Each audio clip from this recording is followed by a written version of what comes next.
El fenómeno Milei, lo que está pasando con él. Primero que hay una gran diferencia entre el Milei candidato y el Milei asumido diputado. Me parece que no es lo mismo aquel Milei disruptivo, casi que gracioso, con este que con cierta y grandilocuente, te diría, estrategia de comunicación, está captando la atención realmente de la ciudadanía fuertemente. Acá no estoy haciendo una apreciación de programas, planes, ideas a futuro, idea de país o cómo es su labor como diputado.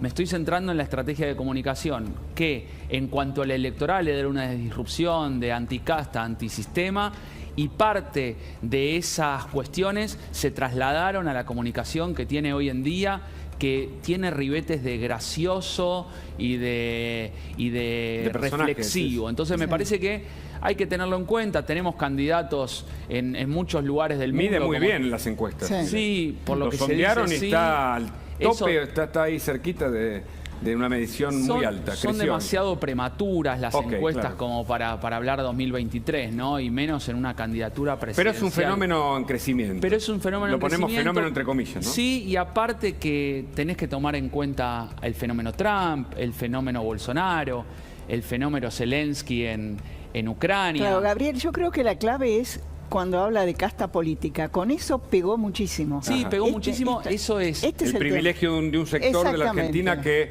pareciera vivir en una burbuja. Y algo que le funciona muy bien es que termina generando distinto tipo de acciones, como la donación, que uno podría decir es realmente demagógica, pero también consiguió 1 millón de datos.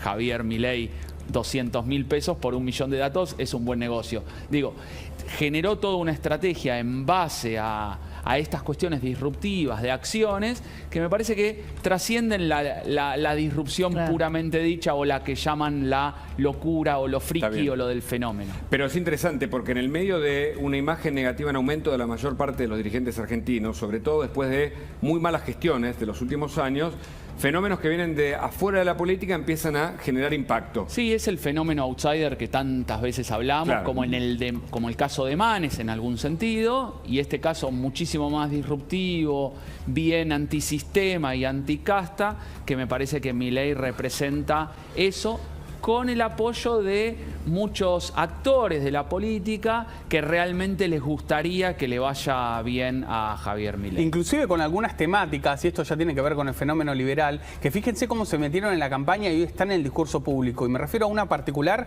que quizá lo obsesiona a gran parte de la oposición, que tiene que ver con los impuestos. Milei habla todo el tiempo del él dice el robo que son los impuestos, llevándolo quizá a un extremo, pero fíjense cómo el tema impositivo se termina metiendo en la agenda, en gran parte también porque hay un discurso ya dominante de los liberales, en particular de Milei, pero también al cual se ha sumado Juntos por el Cambio. Por eso les contaba que en la reunión previa al FMI lo primero que le traslada Juntos por el Cambio al oficialismo es: no vamos a votar ningún aumento de impuestos. Pero fíjense cómo ese discurso, que también lo tiene López Murphy, que lo escuchamos en Expert, que lo escuchamos en gran parte de Juntos por el Cambio, lo dijo Vidal en la campaña, que tiene que ver con bajar impuestos, lo dijo Santilli también, se termina transformando en una especie de corpus, Gabriel en esto lo sabe bien, de doctrina de gran parte de la oposición, ¿no? Algo que vienen planteándose. Te complemento, la doctrina libertaria o liberal no es que nació con Milei o con